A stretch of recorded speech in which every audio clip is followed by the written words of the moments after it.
What led me to Cheaper by the Dozen? I had just finished Just Married for this studio, 20th Century Fox, and somewhere around the first preview, after they saw Just Married, Hutch Parker, the president of the studio, and Tom Rothman, the chairman, said that they felt they had my next movie. And I read this script, and frankly, it took a little convincing because it's ambitious, and it's big in scope, and it's kind of every director's nightmare to do a movie with this many characters and kids and animals.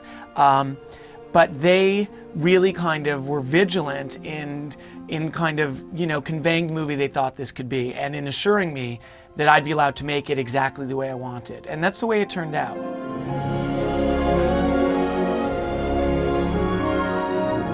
I had an intuitive connection with this material.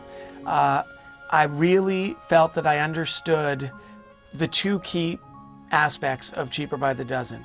One is a story about the balancing act that every parent has to perform. The balancing act between having the career you want and being the kind of parent you want to be. I face it every day in my own life. Most of us who have kids face it every day in our lives. And that's really why I wanted to make the movie. That's kind of reason one.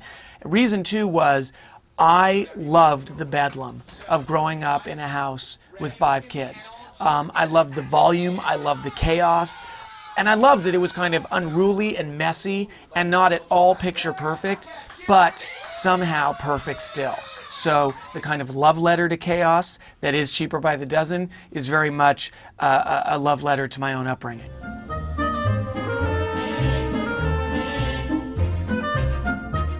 Did I tell you we're gonna have it all? You've never said that. I'm telling you now, baby. Woo! Uh-oh. Oh. Oh, whoa. I had no interest in simply doing a broad comedy about a big family. I've been offered those movies. I didn't want to do those movies. I love comedy, but in a movie about family, that's not enough because every family experience has two aspects, the comedic and the poignant. And so from the get-go, Steve Martin and I, when we first talked, we really invoked the movie Parenthood as a model, as an excellent example of a film that blended quite seamlessly broad comedy with the, Cowboy Gil and all of that, to real kind of occasionally moving moments of honesty. And I always respected that. I always wanted to do that. It's what I want to do as a director. And so the thing that I am the most proud of in the direction of this movie is the kind of interweaving of comedy and heart.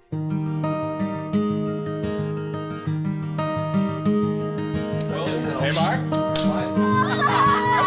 The Baker clan is a loving, loud, occasionally feisty bunch. So casting this family was a huge challenge. And with my casting director, Nancy Klopper, we set out to build the movie around Steve. That meant, first of all, finding a woman to play Kate Baker who would support Steve's comedy so that he, in his words, so that there was someone on the other side of the net, to go with the tennis metaphor. Bonnie has that in spades. I mean, she's a brilliant comedian, an incredibly sharp wit. Hey, you were checking me out, weren't you? No, honey, look behind you. The gardener. Oh. And cut. Once we've had our couple, we then set out to cast the kids. And I wanted a mixture of two things. I wanted recognizable, known actors for some of the roles. And for that reason, I went and I got Tom Welling, I got Hilary Duff, I got Piper Perabo. And as for the rest, I really wanted a freshness, which is to say, kids who were not kiddie actors, who had not done 15 movies and were therefore not fluent in the language of kiddie cuteness on screen. They were fresh, real kids, and I cast them in spite of huge inexperience. I cast them because each kid had certain key similarities to the character they played. And so I knew that it would make my job harder, having all these inexperienced actors, but I knew it would make my movie better.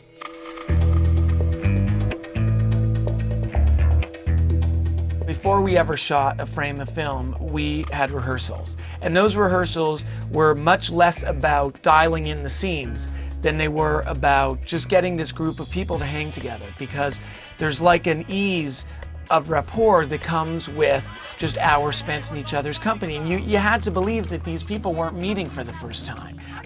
So to that end, we spent close to a week, just chatting, hanging out, sharing life stories, life experiences, and the kids and adults got to know each other quite a bit.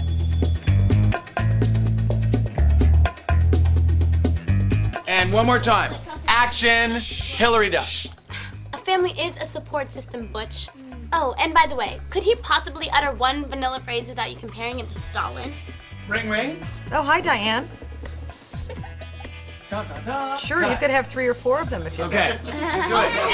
If there was a watchword every day, it was to keep it fun. Because this movie is nothing if it isn't lighthearted and fun. And so the fact that, frankly, I love directing, that's a fun way to spend my day, to me, that became the kind of mood of the set. Because I don't, some directors maybe can have a certain mood on a set and create a different mood in their movie. I don't know how to do that. I only know how to take the vibe that I have, infect the set with it, and trust that it's going to translate onto celluloid. We'll do one take where she's talking without looking at her. You're just like, you know what I mean? You know what I mean, Allison? I'm so mean to you. Okay. Maintaining the level of energy and chaos that we needed for some of these scenes, you can't. It's hard.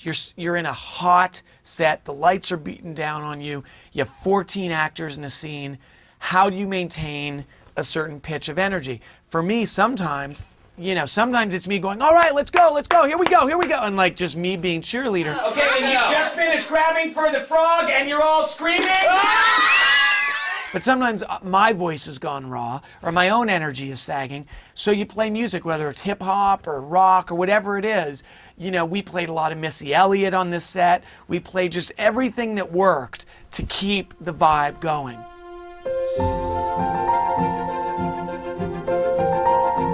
Directing this cast was hard because when you have a set like we had, there's never a moment of privacy or quiet or intimacy. Because you have to remember, it wasn't just 14 actors and 120 crew members. It was, 48 parents, another 20 siblings of the kids. This place was a mob scene. So if I'm like at the monitor watching the shot, or I'm by the camera watching a scene, I've got literally a cone, like an arena of spectators behind me. A, you get real good at shutting it all out and focusing on what matters.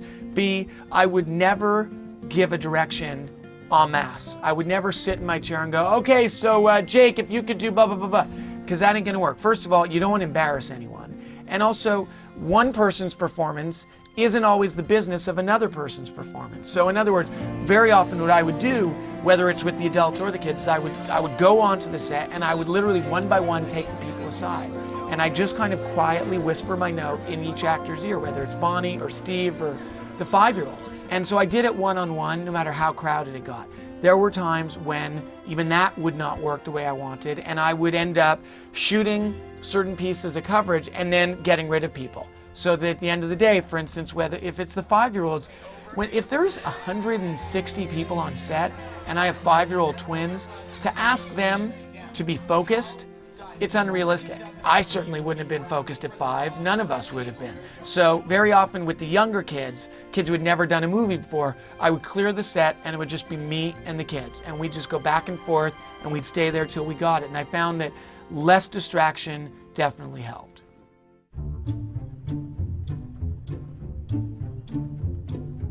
Some directors love doing a lot of takes. I don't do it. I don't believe in it. I tend to know what I want before I ever roll the camera. And when I get it, I move on. It's that simple. Frankly, it's why Steve Martin and I had such a good working relationship.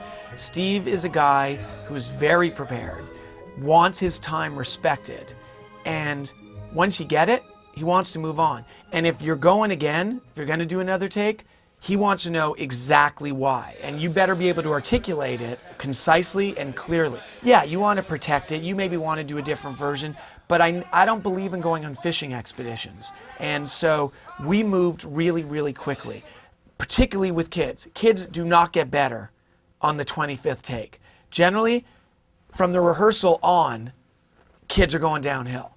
So you got to bottle it and get out of there while it's fresh. Can I kill Jake now? No, you finish washing the car first. Dad, can you get this Band-Aid on me? Yes, come on, come on. I'm all over this movie. I mean, my life, my upbringing, my current life, my marriage, my experience with my own kids, it's everywhere. I can't tell you how many times I've had to take a work call in a closet in my own house because it's the only place I could hide from my kids and the volume of that. So, I mean, literally, there's a scene where Steve ends up going into the closet and hunkering down in his own closet. That's me. That's because I do that once a week when, like, the studio's calling, but, you know, my 1.5-year-old wants da-da, da-da, da-da, and it's like, whoosh, lock the door, crouch underneath the coats, and hope that I can continue a phone call.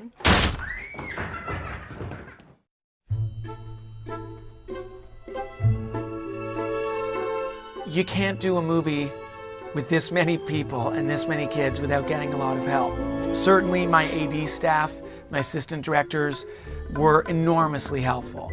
Beyond that, the older actors in the movie were lifesavers. You know, whether it's Steve and Bonnie or Piper, Hillary, and Tom Welling. They were so helpful because I can't handle them all. I mean, like I can't fight off that many at once. So, you know, Piper and Tom and Hillary were fantastic with the younger kids. And very often, without me actually asking, they would take 2 of them, another would take another 2, so I'd have 2 to deal with, and we kind of divide and conquer. Guys, Blake, You know, why don't you relax and have a cup of coffee? I want you to remember these positions. When you come back, you're gonna come right to them. I've had the same crew for 3 movies in a row. And it's because making a movie is hard. It's really hard. You have so many people talking at you, wanting things from you. The demands and pressures are big. So for me, if I know that I've got my people in the trench with me, it's a huge boon. I mean, I've had the same production designers, same DPs, same wardrobe. I mean, I really like to keep my team close. And the result of that after 3 movies in 3 years is that you develop a shorthand, you develop genuine affection, and you're able to anticipate each other's needs, which is, you know, kind of like what happens in a family. And the result also is that we have a lot of fun. We know each other, we like each other. There's no learning curve anymore. We're just there to have a good time and get the job done well.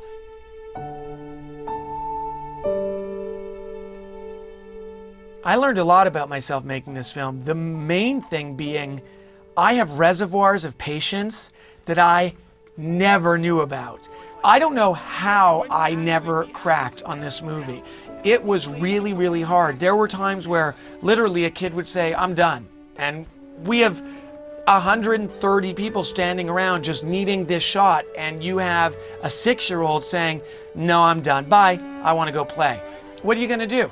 And, you know, you'll be boiling inside, but because you have to make your day, you have to make this movie, you don't have the luxury of getting to lose your patience. So I learned that I probably could do a better job in my real life, because when I was on this set, I was able to access deep wells of patience that frankly were unbelievably impressive. And I've lost them now that I'm not shooting a movie anymore, but I know they'd be useful if I could ever find them again.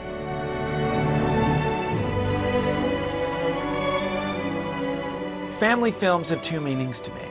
They're movies that are for families and movies that are about families.